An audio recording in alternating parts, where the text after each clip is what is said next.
केंद्र सरकारनं टेलिग्रामला नोटीस बजावलेली आहे। टेलिग्रामवरून चित्रपट ओटीटीवरील सामग्रीची मोठ्या प्रमाणावर होणारी पायरसी रोखण्यासाठी टेलिग्रामला नोटीस बजावण्यात आली आहे। या संदर्भात सरकारनं कंपनीला तातडीनं कारवाई करण्याचे निर्देश दिले असून पालन न केल्यास कारवाई करण्याचा इशाराही देण्यात आला आहे। पुणे आरटीओ आणि वाहतूक पोलिसांकडून संयुक्त दंडात्मक कारवाई सुरू करण्यात आलेली आहे। एचएसआरपी नंबर प्लेट नसलेल्या वाहनांवर कारवाई करण्यात येते। 1 जुलैपासून नियमभंग करणाऱ्या वाहन चालकांकडून प्रत्येकी 1000 रुपयांचा दंड आकारला जातो।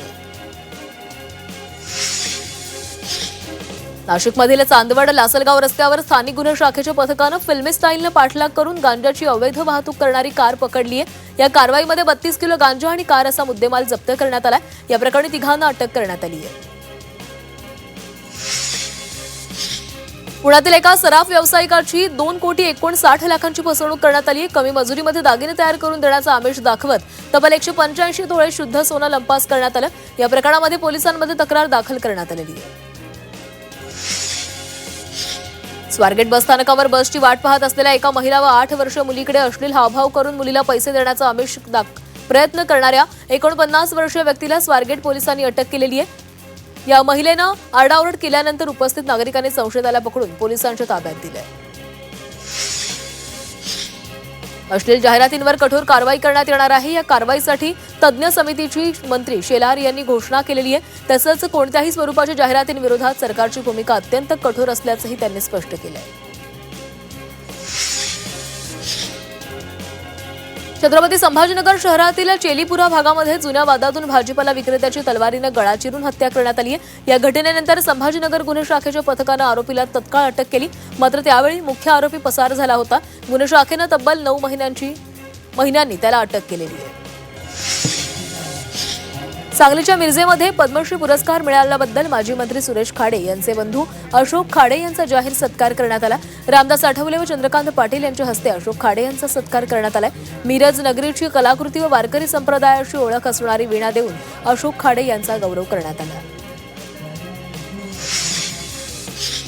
अहिल्यानगरमध्ये गंभीर गुन्ह्यातील आरोपींना बोलावून पोलीस परेड मैदानामध्ये समुपदेशनाचा कार्यक्रम घेण्यात आला। या समुपदेशनासाठी 220 रेकॉर्डवरील गुन्हेगारांनी हजेरी लावली। या 220 जणांना पोलीस अधीक्षक यांनी मार्गदर्शन करत गुन्हेगारी निवृत्तीपासून दूर राहण्याचा सल्ला दिलेला आहे। रब्बी कांदा उत्पादक शेतकऱ्यांसाठी केंद्र सरकारनं महत्त्वाचा निर्णय घेतलाय। 2026च्या रब्बी कांद्याच्या खरेदीसाठी किमान हमी खरेदी किंमत प्रति क्विंटल 2125 रुपये निश्चित केलेली आहे। हा दर 4 जुलैपासून लागू करण्यात आला आहे। राज्यातील सहकारी गृहनिर्माण संस्थांच्या कारभारामध्ये पारदर्शकता आणण्यासाठी राज्य सरकारनं नवीन नियमावली जाहीर केली आहे। सोसायटीमधील सेवा शुल्क समान रीतीनं विभागले जाणार आहे। तसंच पाणीपट्टीची आकारणी घरातील नळांच्या संख्येनुसार केली जाईल। त्याचबरोबर मेंटेनन्स थकबाकीवरील व्याजदर 21% 12% कमी करण्यात आले।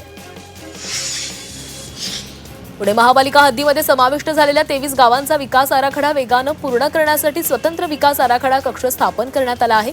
अतिरिक्त आयुक्त यांनी याबाबतचे आदेश दिले असून विविध विभागांमधील 26 अधिकारी व कर्मचाऱ्यांची नियुक्ती करण्यात आली आहे। हार्बर मार्गावर आज मेगाब्लॉक घेण्यात येणार आहे। कुर्ला वाशी स्थानकांदरम्यान अभियांत्रिकी देखभालीची कामं करण्यासाठी हा मेगाब्लॉक घेतला जाईल। सकाळी 11:10 पासून ते सायंकाळी 4:10 कुर्ला वाशी अप आणि डाऊन मार्गावर ब्लॉक असेल।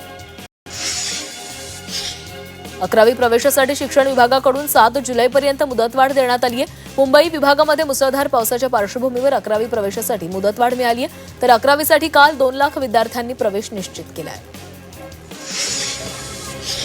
आरटी प्रवेश प्रक्रियेच्या 3 फेऱ्या पूर्ण झाल्यानंतरही राज्यातील 18,281 जागा रिक्त आहेत। आतापर्यंत 96,545 विद्यार्थ्यांचे प्रवेश निश्चित झाले। सोयीच्या शाळेमध्ये प्रवेश न मिळाल्यानं अनेक पालकांनी फी भरून अन्य शाळांमध्ये मुलांचे प्रवेश केले। केंद्रीय शिक्षण मंत्रालयानं राज्याच्या शालेय शिक्षण व्यवस्थेतील त्रुटींबाबत तीव्र नाराजी व्यक्त केली आहे। शाळांमध्ये कृत्रिम बुद्धिमत्ता आणि कोडिंगसारखे विषय सुरू केले जात असताना 97% शाळांमध्ये माहिती आणि संप्रेषण तंत्रज्ञान प्रयोगशाळाच नसल्याची बाब अत्यंत चिंताजनक असल्याचं मंत्रालयानं नमूद केलं आहे।